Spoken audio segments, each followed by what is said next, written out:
Hey guys, welcome back to the channel, and today is another first. This is another line of videos that I'm going to get ready to start doing, and what these videos are going to be are retro reviews. So how this is going to work is I'm going to look back at movies 10 plus years or older or pre-YouTube, because when I started my channel, and also just watching movie reviews, I realized that it's a lot of movies that I love and I've seen that I really wanted to hear someone talk about or watch reviews about that were pre YouTube and pre the movie critic space on the internet. So that birthed this idea of, well, since I made a YouTube channel, why don't I do it? So these are going to be retro reviews, and as you see from the filter, we're going to make it look a little old school. So, for the first review, for the retro reviews, I'm going to go back to a movie that I really love, and that movie is Underworld. So, let's get into it. Now, this movie was directed by Lee Wiseman, and it stars Kate Beckinsale, Scott Speedman, and Bill Nighy. Now, looking back at this movie, number one, this is one of my favorite movies. I absolutely love this movie with my heart. From the tone to the gothic setting, this movie is incredible. So, speaking of those things, a little bit of what makes this movie work for me is the fact that it really sets up an atmosphere. You can feel the atmosphere and the world that they built from the moment this movie comes on.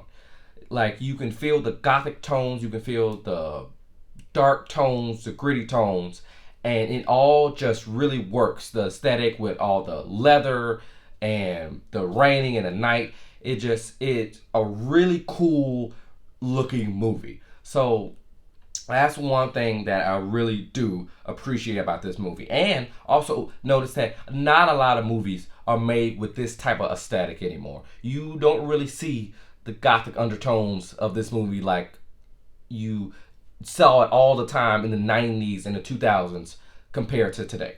So with that, is one aspect of why I love this movie. Number two, another reason why is this is how I prefer my vampire and werewolf movies.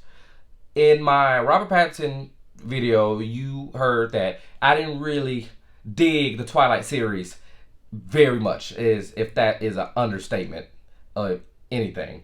But with this, you really get to see the veracity and the dangerous creatures that these mythic creatures are.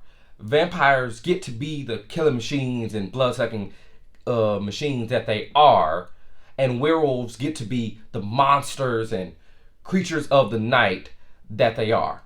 So that is another aspect of why I like it so much. Also, given the fact that werewolves are my favorite mythical creatures, so that just is a double goodness, and I'm biased. So with all that is another reason why I love Underworld so much. And with these reviews too, I'm gonna get into about where it went, if it went anywhere, what it did at the time it came out. With this one being released in 2003, and back then they didn't really do the big budget movies that they did now, but you see in the scheme of how these Underworld eventually started to get sequels, which they have about 4, and you can see that they kept the budget very small to a measly $35 million, but given the fact that it made $100 million at the box office, this allowed them to build a franchise. And another thing I liked about this movie, speak of franchises, it did really well at building a world and building in nuggets of information that you can build upon for sequels, but necessarily didn't make it all about, well, this is the next thing that's coming. Because the first Underworld can stand alone as its own movie and as its own isolated story, but it also leaves room for the sequels, such as the characters of Marcus, who eventually show up in the second one as the main antagonist, and also nuggets from the first one about Lucian and his backstory, which led into the prequel of Rise of the Lycans.